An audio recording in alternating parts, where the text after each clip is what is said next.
Praise the Lord प्रियांनो, तुम्ही सर्व कसे आहात? आशा करतो देवाच्या कृपेने तुम्ही सर्व बरे असाल. आज आपण पाहणार आहोत मत्तई 28 अध्याय आणि 6 वचन आणि असं तर आपण 1 पासून तर 15 वचन आपण पूर्ण पाहणार आहोत. तर परमेश्वराने पुनरुत्थान परमेश्वराचं पुनरुत्थान कसं झालं, येशूला क्रूसावर सोडवून तसे पुनरुत्थान कशा प्रकारे झालं आपण थोडंसं वचनात बघणार आहोत.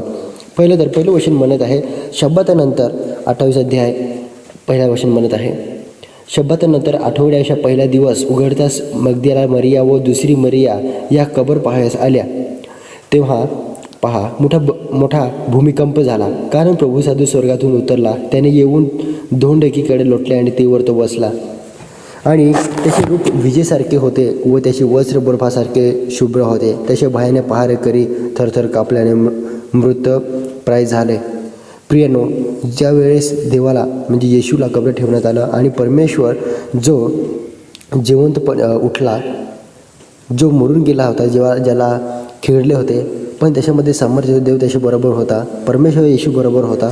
कारण सांगायला गेलो तर परमेश्वर येशू हा एकच होता, पण त्याने मृत्यूवरती विजय मिळवला. आणि त्यावेळेस जेव्हा मरिया मगदलिया हे सर्व पाहायला गेले आणि त्यावेळेस त्यांना तो तिथे भेटला नाही. आणि तिथं दगड बाजूला केला की तिथं एक बर्फासारखं शुभ्र भयान असं एक त्यांना देवदूत दिसला आणि तो त्यांच्याशी बोलू लागला. आणि 5 वचनमध्ये म्हणत आहे की देवदूताने त्या स्त्रियास म्हटले, भिवू नका.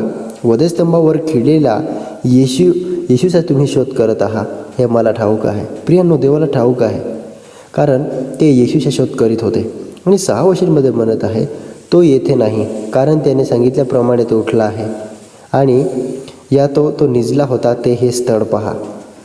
देवदूत त्यांना सांगत आहे, तो मेला नव्हता, तो झोपला होता आणि तो उठला आहे. 7 वचन म्हणत आहे, आणि लवकर जाऊन त्याच्या शिष्यास सांगा की तो मेलेल्यातून उठला आहे. पहा, तो तुमच्या आधी गलिलात जात आहे, तेथे तो तुमच्या दृष्टीस पडेल. पहा, मी तुम्हास हे सर्व सांगितले आहे. प्रियांनो, देवदूत इथे त्या कबरेत येशूला पाहायला गेलेल्या स्त्रियांना म्हणत आहे की पहा, तो मेलेल्यातून उठला आहे आणि तो गलिलात जात आहे. हालेलुया. तेव्हा 8 वचन म्हणत आहे, तेव्हा त्या स्त्रिया भीतीने व हर्षितेने कबरेपासून लवकर निघून त्याच्या शिष्यास हे वर्तमान सांगायस धावत गेले. त्यांना आश्चर्य वाटलं, सर्व आश्चर्यचकित झाले आणि ते सर्व त्यांना खुश खबर त्यांना सांगायला गेले.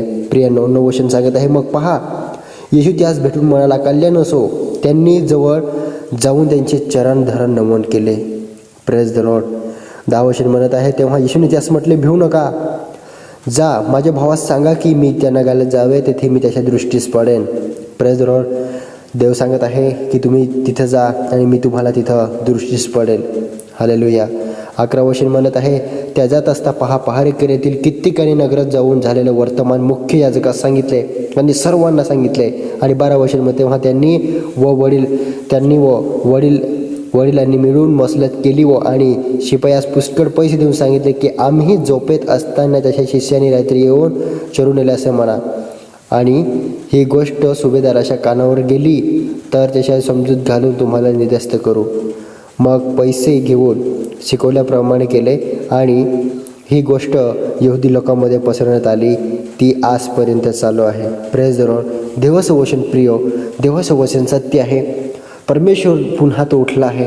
आणि प्रियांनो, आपणही त्याच्यासोबत आपलेसुद्धा पुनरुत्थान झालेलं आहे आणि आपणसुद्धा देवासोबत असणार आहोत.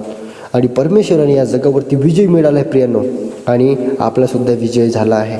Praise the Lord. ज्या वचनाद्वारे देव तुम्हाला आशीर्वाद करो आणि हॅपी ईस्टर संडे. आमेन.